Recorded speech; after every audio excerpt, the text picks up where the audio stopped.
सर्वेभ्यो सर्वाभ्याश्च नमो नमः। स्वागत है आप सभी को इस वीडियो पर।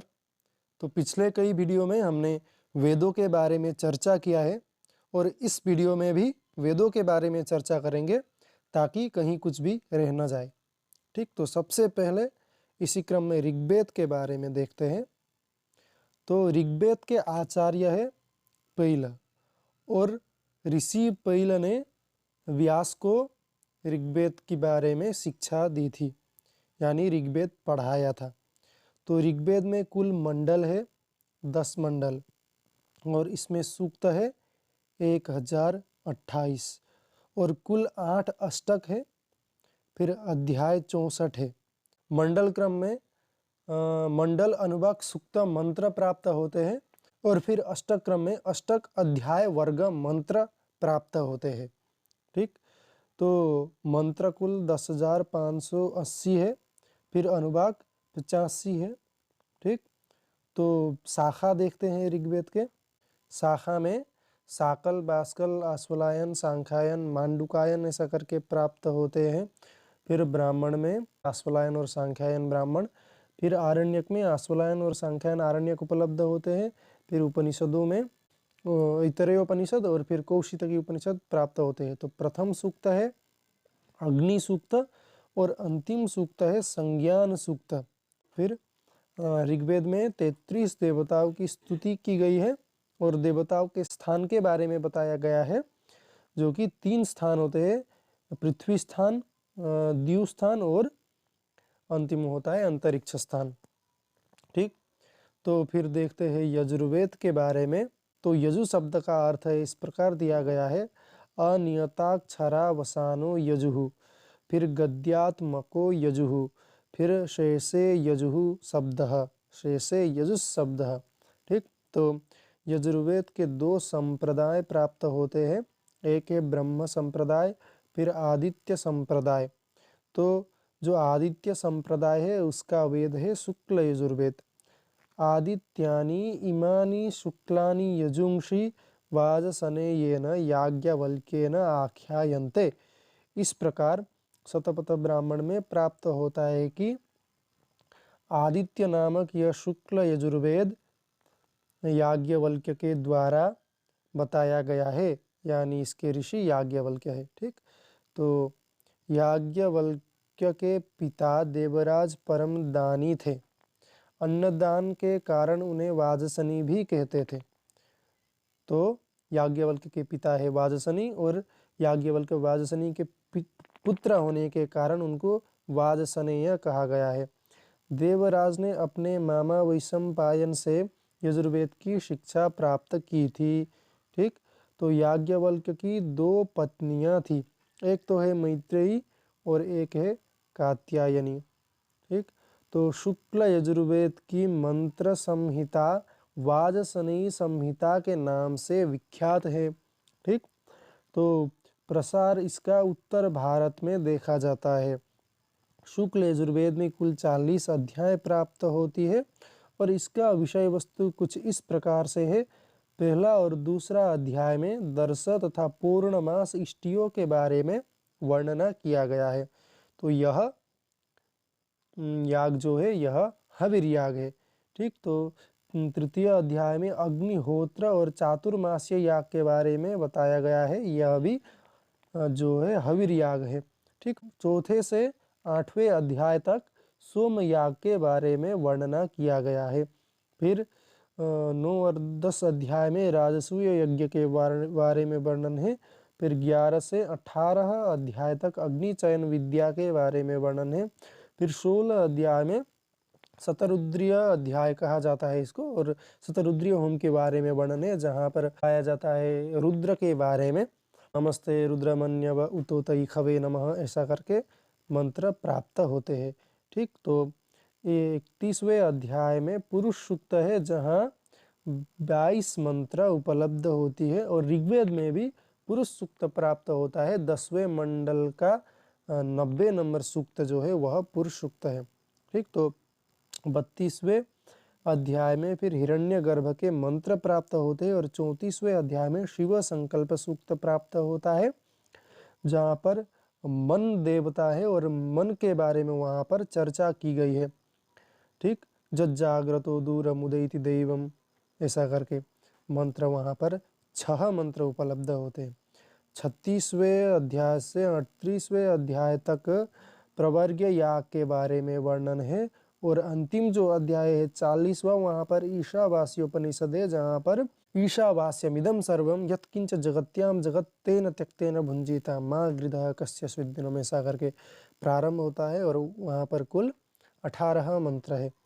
फिर काण्व संहिता जो है शुक्ल यजुर्वेद का, इसका विस्तार महाराष्ट्र में है और इसमें कुल 40 अध्याय है। ठीक, शुक्ल यजुर्वेद का काण्व संहिता है ये, और इसमें कुल अनुभाग 328 प्राप्त होती है और मंत्र जो है 2086 मंत्र उपलब्ध होते हैं। फिर माध्यम दिन से यहाँ पर 111 मंत्र अधिक प्राप्त होते हैं, यानी माध्यम दिन संहिता से काण्व संहिता में 111 मंत्र अधिक उपलब्ध होते हैं। फिर चलिए यहाँ पर कृष्ण यजुर्वेद के बारे में देखते हैं कि चरण व्यूह के अनुसार 85 शाखाएं कृष्ण यजुर्वेद के उपलब्ध होते हैं, लेकिन वर्तमान में केवल 4 ही शाखाएं उपलब्ध होते हैं। उनमें से है तैत्तिरीय शाखा, मैत्रायणी शाखा, कठ शाखा और कपिस्थल शाखा। ठीक, फिर तैत्तिरीय शाखा जो है उसका प्रसार दक्षिण भारत में है। ठीक, और तैत्तिरीय संहिता में कुल 7 कांड है, 44 प्रपाठक है और 631 अनुवाक प्राप्त होते हैं। और सायण ने यही शाखा पर भाष्य लिखा था।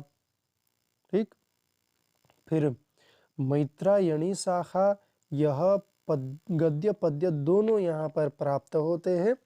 इसका प्रथम प्रकाशन डॉक्टर श्रोदेर ने जर्मनी में किया है। ठीक, 1917 में। फिर इस पर कांड है 4 और प्रपाठक प्राप्त होते हैं 54 और मंत्र जो है 2144 मंत्र यहाँ पर प्राप्त होते हैं। फिर जो कठ शाखा है उसका प्रसार मध्य प्रदेश में है। ग्रामे ग्रामे काठकम कालापकम च प्रोच्यते, इस प्रकार से महाभाष्य में प्राप्त होता है। फिर कठ संहिता में कुल 5 खंड है। ठीक, तो उन खंडों का नाम इस प्रकार से दिया गया है: इठीमिका, मध्यमिका, ओरिमिका, याज्ञानुवाक्य, अश्वमेधाद्यनुवचनम, इस प्रकार से। ठीक, तो फिर यहाँ पर कुल स्थानक प्राप्त होते हैं, 40 अनुवचन प्राप्त होते हैं, 13 अनुवाक प्राप्त होते हैं, 843। फिर मंत्र प्राप्त होते हैं 3091 और मंत्र ब्राह्मण मिलाकर कुल यहाँ पर 1800 मंत्र और ब्राह्मण प्राप्त होते हैं। तो चलिए देखते हैं सामवेद के बारे में। ठीक, तो साच अमश्च तत्साम्नः सामत्वम, सारिक तया सह संबद्धः अमो नाम स्वरो यत्र वर्तते तत्सामः। ठीक, तो सामवेद में सा जो है वह ऋक ही है और उसको गान के प्रकार से गाया जाता है, इसीलिए उसे साम कहा जाता है। इस प्रकार से बृहदारण्यकोपनिषद में कहा गया है। तो गीतिषु सामाख्या इस प्रकार से जैमिनीय सूत्र में प्राप्त होता है। ऋचाव को सामयोनि कहा गया है। ठीक, तो सामानी यो वेत्ति स वेद तत्वम, सामानी यह वेत्ति जो साम को जानता है, स तत्वम वेद वो रहस्य को भी जानता है। ठीक, इस प्रकार से बृहद देवता में कहा गया है। तो वेदानाम सामवेदो अस्मि, तो गीता में भी श्री कृष्ण ने इस प्रकार से बताया है कि गीता में मैं सामवेद हूँ। तो सामवेद के देवता है सूर्य और ऋत्विक है उद्गाता। फिर पतंजलि ने महाभाष्य में सहस्त्र वर्तमा सामवेदः, इस प्रकार से सामवेद के 1000 शाखाओं के बारे में बताया है, लेकिन वर्तमान में केवल 3 ही शाखाएं उपलब्ध होती है। वह है कौथुमीय शाखा, राणायनीय शाखा और जैमिनीय शाखा। कौथुम शाखा के अनुसार सामवेद के 2 विभाग उपलब्ध होते हैं। एक तो भाग है पूर्वार्चिक सामवेद और अन्य है उत्तरार्चिक सामवेद। ठीक, तो आर्चिक का अर्थ ऋचाओं का संग्रह होता है। फिर पूर्वार्चिक में कुल 6 प्रपाठक होते हैं। इसमें कुल 650 मंत्र है और उत्तरार्चिक में कुल 9 प्रपाठक हैं और पूर्वार्चिक के प्रथम प्रपाठक में अग्नि संबद्ध ऋचाएं प्राप्त होती है, इसीलिए इसे आग्नेय कांड भी कहा गया है। तो सबसे पहला कांड है पूर्वार्चिक का आग्नेय कांड। फिर द्वितीय से चतुर्थ प्रपाठक में इंद्र संबंधी मंत्र है, अतः इसे ऐन्द्र पर्व कहा गया है। तो सबसे पहला तो है आग्नेय कांड, फिर ऐन्द्र पर्व। ठीक, तो पंचम प्रपाठक में पवमान सोम से संबद्ध मंत्र उपलब्ध होते हैं, इसीलिए पवमान पर्व कहा जाता है। ठीक, तो सबसे पहले तो आता है आग्नेय कांड, फिर ऐन्द्र पर्व, फिर पवमान पर्व। तो षष्ठ प्रपाठक केवल अरण्य गान के लिए है, जिसका नाम गान ग्राम होता है। तो सबसे पहला तो है देखिए आग्नेय कांड, फिर दूसरा है ऐन्द्र पर्व, फिर तीसरा है पवमान पर्व और चौथा है गान ग्राम। इस प्रकार से पूर्वार्चिक में 4 खंड प्राप्त होते हैं। ठीक, तो गान 4 प्रकार के होते हैं। सबसे पहला तो है ग्राम गान, जो कि प्रकृति गान है, फिर अरण्य गान, उह गान, उह्य गान।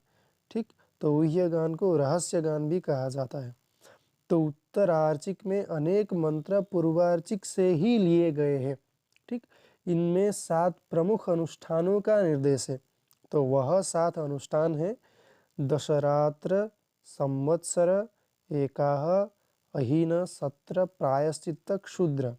ठीक, तो उत्तरार्चिक में कुल 1225 मंत्र उपलब्ध होते हैं, जिनमें 267 मंत्र पूर्वार्चिक से लिए गए हैं। ठीक, तो 1507 ऋचाएं ऋग्वेद से ली गई है सामवेद में। ठीक, तो सामगान के भी 5 प्रकार होते हैं, अर्थात 5 ऋत्विक मिलकर इसे गाते हैं। ठीक, तो सबसे पहला तो है प्रस्ताव, प्रस्तोता नामक ऋत्विज प्रस्ताव गाता है। फिर उद्गीत, उद्गाता नामक ऋत्विक गाता है। फिर प्रतिहार जो है वह प्रतिहर्ता नामक ऋत्विक गाता है। फिर उपद्रव जो है वह उद्गाता गाता है। फिर ठीक, निधन जो है वह प्रस्तोता, उद्गाता, प्रतिहर्ता 3 मिलकर भी निधन जो है वह गाते हैं। ठीक, तो अभी देखते हैं अथर्ववेद के बारे में। तो अथर्ववेद अथर्वा ऋषि दृष्ट होने से इसका नाम अथर्ववेद है। अथर्व ऋषि के द्वारा देखे जाने पर, अथर्व ऋषि के द्वारा दृष्ट होने पर इस वेद को अथर्ववेद कहा गया है। ठीक, तो कहीं पर थर्व का नाम होता है गति और अथर्व होता है स्थिर। तो मन को जिस वेद के द्वारा, जिस वेद को पढ़ के स्थिर किया जाता है, उस वेद को भी अथर्ववेद कहा जाता है। तो इसे भृगुवंगिरा वेद और ब्रह्मवेद भी कहते हैं। ठीक, तो इस वेद के देवता है सोम और आचार्य है सुमंतु। तो पतंजलि ने महाभाष्य में कहा है कि नवधा अथर्वणो वेदः, तो इसके 9 शाखाएं उपलब्ध होती है। पिप्पलाद शाखा, स्तोद, मोद, शौनकीय, जाजल, जलद, ब्रह्मवेद, देवदर्श, चारण्य वैद्य, इस प्रकार से। ठीक, तो अथर्ववेद का विभाजन देखते हैं। इसमें कुल 20 कांड उपलब्ध होते हैं और 34 पाठक है और 111 अनुवाक है और 339 सूक्त प्राप्त होते हैं और 5841 मंत्र उपलब्ध होते हैं। इसके 1200 मंत्र तो ऋग्वेद में ही मिलते हैं। ठीक, तो अथर्ववेद का विषय वस्तु मूलतः लौकिक है और इस वेद को कुछ हद तक अर्वाचीन माना जाता है। 13 कांडों में मारण, मोहन, उच्चाटन वर्णन है। ठीक, तो 14 में विवाह का वर्णन है, 18वें में श्राद्ध का वर्णन है, 20वें कांड में सोमयाग का वर्णन है। फिर विषय विभाजन इस प्रकार से है कि यहाँ पर कई विभिन्न प्रकार के सूक्त उपलब्ध होते हैं। पृथ्वी सूक्त तो आप सबको मालूम ही है, फिर भी वैषज्य सूक्त, आयुष्य सूक्त, पौष्टिक सूक्त, स्त्री कर्म सूक्त, प्रायश्चित्त सूक्त, ब्रह्मण्य सूक्त, फिर राजकर्म सूक्त, इस प्रकार से कई सूक्त प्राप्त होते हैं। तो इस वीडियो को यहीं पर ख़त्म करते हैं। तो पिछले कई वीडियो में अच्छे प्रकार से वेदों के बारे में चर्चा किया गया है, तो आप सब उन वीडियो को देख लेना। यह वीडियो इसलिए है कि कहीं पर कुछ छोटा सा भी तथ्य छूट नहीं जाए। तो धन्यवाद, मिलते हैं अगले वीडियो में, तब तक के लिए नमो नमः।